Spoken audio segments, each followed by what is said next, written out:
خاندان رسول صلی اللہ علیہ وآلہ وسلم کے لہو سے تحریر ہونے والی داستان۔ 10 محرم الحرام کو حضور صلی اللہ علیہ وآلہ وسلم کا اضطراب۔ تاجدار کائنات صلی اللہ علیہ وآلہ وسلم نے حضرت سلمہ رضی اللہ تعالیٰ عنہا کو کربلا کی مٹی دے کر فرمایا، سلمہ رضی اللہ تعالیٰ عنہا، یاد رکھنا اور دیکھتے رہنا کہ جب یہ مٹی خون میں بدل جائے تو سمجھ لینا میرا حسین رضی اللہ تعالیٰ عنہ شہید ہو گیا ہے۔ گویا حضور صلی اللہ علیہ وآلہ وسلم کے علم میں تھا کہ سلمہ شہادت حسین رضی اللہ تعالیٰ عنہ کے وقت زندہ ہوں گی۔ سلمہ فرماتی ہیں کہ میں نے وہ مٹی سنبھال کر رکھی حتیٰ کہ ہجری کے 60 برس گزر گئے۔ 61 کا ماہ محرم آیا، 10 محرم الحرام کا دن تھا، دوپہر کا وقت تھا، میں لیٹی ہوئی تھی۔ خواب میں دیکھا کہ حضور صلی اللہ علیہ وآلہ وسلم تشریف لائے ہیں، آپ صلی اللہ علیہ وآلہ وسلم رو رہے ہیں، ان کی مبارک آنکھوں سے آنسو رواں ہیں، سر انور اور ریش مبارک خاک آلودہ ہے۔ میں پوچھتی ہوں، یا رسول اللہ، یہ کیفیت کیا ہے؟ میرے آقا صلی اللہ علیہ وآلہ وسلم روتے ہوئے فرماتے ہیں، سلمہ، میں ابھی حسین کے مقتل کربلا سے آ رہا ہوں، حسین رضی اللہ تعالیٰ عنہ کی شہادت کا منظر دیکھ کر آیا ہوں۔ ادھر حضرت سلمہ رضی اللہ تعالیٰ عنہ نے خواب میں حضور نبی کریم صلی اللہ علیہ وآلہ وسلم کی زیارت کی، اور ادھر مکہ معظمہ میں حضرت عبداللہ ابن عباس رضی اللہ تعالیٰ عنہ فرماتے ہیں کہ دوپہر کا وقت تھا، میں لیٹا ہوا تھا، خواب دیکھتا ہوں کہ حضور صلی اللہ علیہ وآلہ وسلم تشریف لائے ہیں، پریشان حال ہیں۔ آپ صلی اللہ علیہ وآلہ وسلم کے دست مبارک میں ایک شیشی ہے، اس شیشی میں خون ہے۔ میں نے پوچھا کہ یا رسول اللہ صلی اللہ علیہ وآلہ وسلم، یہ خون کیسا ہے؟ فرمایا ابن عباس، ابھی مقتل حسین سے آیا ہوں، یہ حسین اور اس کے ساتھیوں کا خون ہے، آج سارا دن کربلا میں گزرا، کربلا کے شہیدوں کا خون اسی شیشی میں جمع کرتا رہا ہوں۔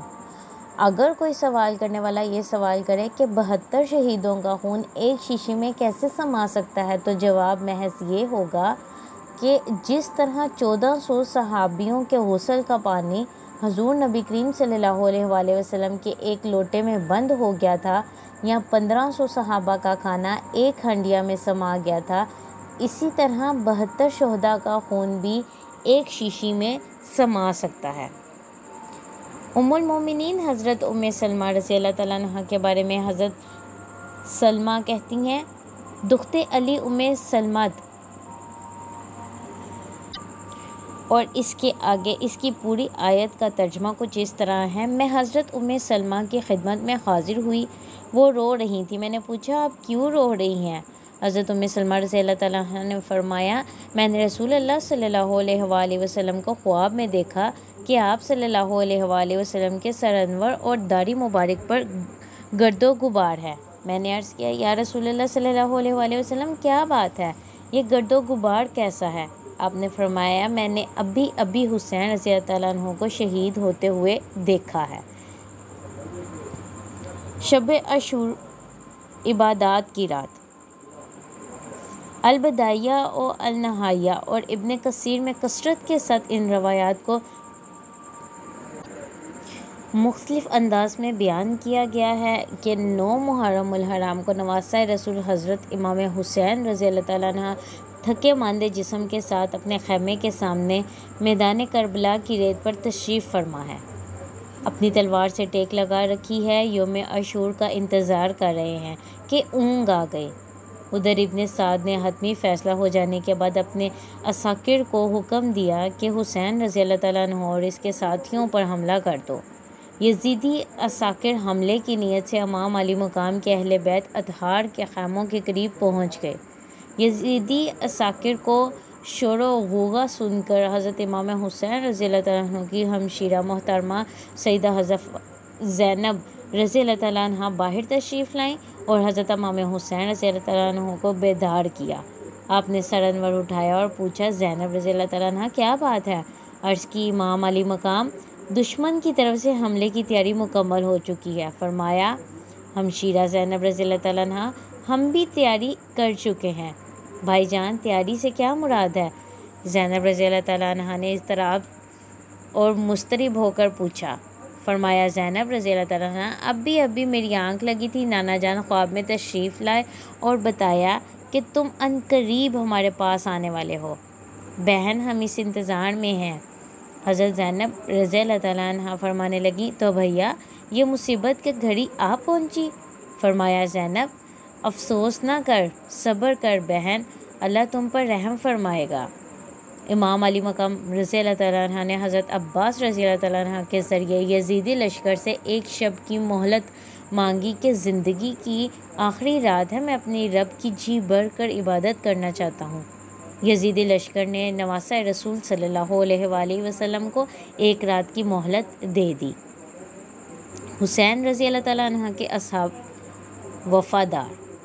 البدائیہ و النہایہ میں ابن کثیر روایت کرتے ہیں کہ حضرت امام حسین رضی اللہ تعالیٰ عنہ نے اپنے رفقا کو جمع کیا اور فرمایا دیکھو کل کا دن دشمن سے مقابلے کا دن ہے، کل کا دن یوم شہادت ہے، آزمائش کی بڑی کڑی گھڑی آنے والی ہے، میں تمہیں اجازت دیتا ہوں کہ تم اپنے اپنے گھروں کو چلے جاؤ، میں وعدہ کرتا ہوں کہ قیامت کے دن اپنے نانا جان کے حضور تمہاری بے وفائی کا گلہ نہیں کروں گا اور گواہی دوں گا کہ نانا جان یہ میرے وفادار تھے، میں نے بخوشی انہیں جانے کی اجازت دی تھی، جس کو ساتھ لے کر جانا چاہتے ہو لے جاؤ، یزیدیوں کو صرف میری گردن کی ضرورت ہے، جب میری گردن کاٹ لیں گے تو ان کے کلیجے ٹھنڈ پڑ جائے گی یا ان کے کلیجے ٹھنڈے ہو جائیں گے، تم اپنی جانیں بچاؤ اور حفظ و ایمان سے واپس چلے جاؤ۔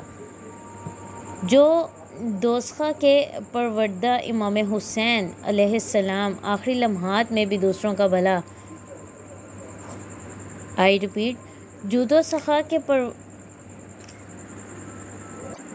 پروردہ امام حسین علیہ السلام آخری لمحات میں بھی دوسروں کا بھلا چاہتے نظر آتے ہیں اور اپنے ساتھیوں کو زندگی کے اس نازک موڑ پر بھی اپنے ہمراہ یزیدی انتقام کے بھین چڑھانے سے بچانا چاہتے ہیں، لیکن عزیمت کے مسافروں کو آفرین کہ انہوں نے اپنی وفاداری کو زندگی کی عارضی مہلت پر ترجیح دی۔ حضرت امام حسین رضی اللہ تعالیٰ عنہ کے جانثار اصحاب اور شہزادوں نے عرض کیا کہ امام علی مقام خدا وہ دن نہ لائے کہ ہم آپ کو چھوڑ کر چلے جائیں، آپ کے بغیر دنیا میں رہ کر ہم کیا کریں گے، ہم کٹ مریں گے، ہماری گردنیں آپ کے قدموں میں ہوں گی، ہم اپنی جانیں آپ پر نثار کر دیں گے، ہماری لاشوں پر سے گزر کر کوئی بدبخت آپ کو نقصان پہنچائے گا، ہم ہرگز آپ کو تنہا نہیں چھوڑیں گے۔ حضرت امام حسین رضی اللہ تعالیٰ عنہ نے اپنے اصحاب و وفادار کا یہ جذبہ اور اثار دیکھا تو فرمایا اچھا یہ آخری رات ہے، سجدے میں گر جاؤ۔ ساری رات عبادت اور مناجات میں گزری، جانثار حسین کے خیموں سے رات بھر اللہ کی حمد و ثنا کی صدائیں آتی رہیں۔ یوم عاشور نماز فجر جانثار اصحاب نے امام علی مقام کی اقتداء میں ادا کی۔ بارگاہ خداوندی میں کربلا والے سربسجود تھے وہ سر جنہیں آج شام نیزوں پر بھی قرآن پڑھنا تھا، اللہ رب العزت کے حضور جھکے ہوئے تھے، مولا یہ زندگی تیری ہی عطا کردہ ہے، ہم اسے تیری راہ میں قربان کرنے کے لیے تیار ہیں۔ یزیدی لشکر نے بھی بدبخت ابن سعد کے ساتھ فجر کی نماز ادا کی۔ 10 محرم الحرام کا سورج طلوع ہوا تو خون میں ڈوبا ہوا تھا، آسمان خون کے آنسو رو رہا تھا۔ آج علی اصغر کے حلقوں میں تیر پیوست ہونا تھا، خاندان رسول ہاشمی کے بھوکے پیاسے شہزادوں کے خون سے ریگ کربلا کو سرخ ہونا تھا۔ حر کی توبہ، یزیدی 72 جانثاروں اور عورتوں اور بچوں کے خلاف صف آرا ہوئے۔ دستور عرب کے مطابق پہلے انفرادی جنگ کا آغاز ہوا۔ یزیدی لشکر سے ایک شاہ سوار نکلا، ابن سعد سے پوچھا کیا واقعی تم نے امام حسین رضی اللہ تعالیٰ عنہ کو شہید کرنے کا فیصلہ کر لیا ہے؟ وہ بدبخت جواب دیتا ہے کہ اس کے سوا ہمارے پاس کوئی چارہ ہی نہیں۔ یہ سن کر شاہ سوار پر لرزہ طاری ہو جاتا ہے کہ یہ بدبخت تو نواسہ رسول صلی اللہ علیہ وآلہ وسلم کو قتل کر دے گا، رسول صلی اللہ علیہ وآلہ وسلم کے گھرانے کا خون بہائے گا۔ اس کے دل میں ایمان کی جو چنگاری سلگ رہی تھی اس نے جوش مارا، قدرت نے اسے اس محبت اہل بیت کا ثمر دیا۔ اس کے اندر کا انسان بیدار ہو گیا، وہ خوف سے کانپ رہا تھا۔ اس کی یہ کیفیت دیکھ کر ایک شخص اس سے پوچھتا ہے، تم تو کوفہ والوں میں سے سب سے بہادر شخص ہو، تمہاری بہادری کی تو مثالیں دی جاتی ہیں، میں نے آج تک تمہیں اتنا پسماندہ نہیں دیکھا، تمہاری حالت غیر کیوں ہو رہی ہے؟ وہ شخص سر اٹھاتا ہے اور امام علی مقام کی طرف اشارہ کر کے کہتا ہے، میرے ایک طرف جنت ہے اور دوسرے طرف دوزخ، مجھے آج اور اسی وقت دونوں میں سے کسی ایک کا انتخاب کرنا ہے۔ تھوڑے سے توقف کے بعد وہ شاہ سوار سلسلہ کلام جاری رکھتے ہوئے کہتا ہے، میں نے دوزخ کو ٹھکرانے کا فیصلہ کر لیا اور اپنے لیے جنت کو منتخب کیا ہے۔ پھر وہ اپنے گھوڑے کو ایری لگاتا ہے اور امام علی مقام کی خدمت میں پہنچتا ہے۔ نواسۂ رسول صلی اللہ علیہ وآلہ وسلم حضرت امام حسین رضی اللہ تعالیٰ عنہ کو مخاطب کر کے کہتا ہے، حضور، میں آپ کا مجرم ہوں، میں ہی آپ کے قافلے کو گھیر کر میدان کربلا تک لایا ہوں، کیا اس لمحے میں بھی میری توبہ قبول ہو سکتی ہے؟ شافع محشر کے نور نظر امام علی مقام نے فرمایا کہ اگر توبہ کرنے آئے ہو تو اب بھی قبول ہو سکتی ہے۔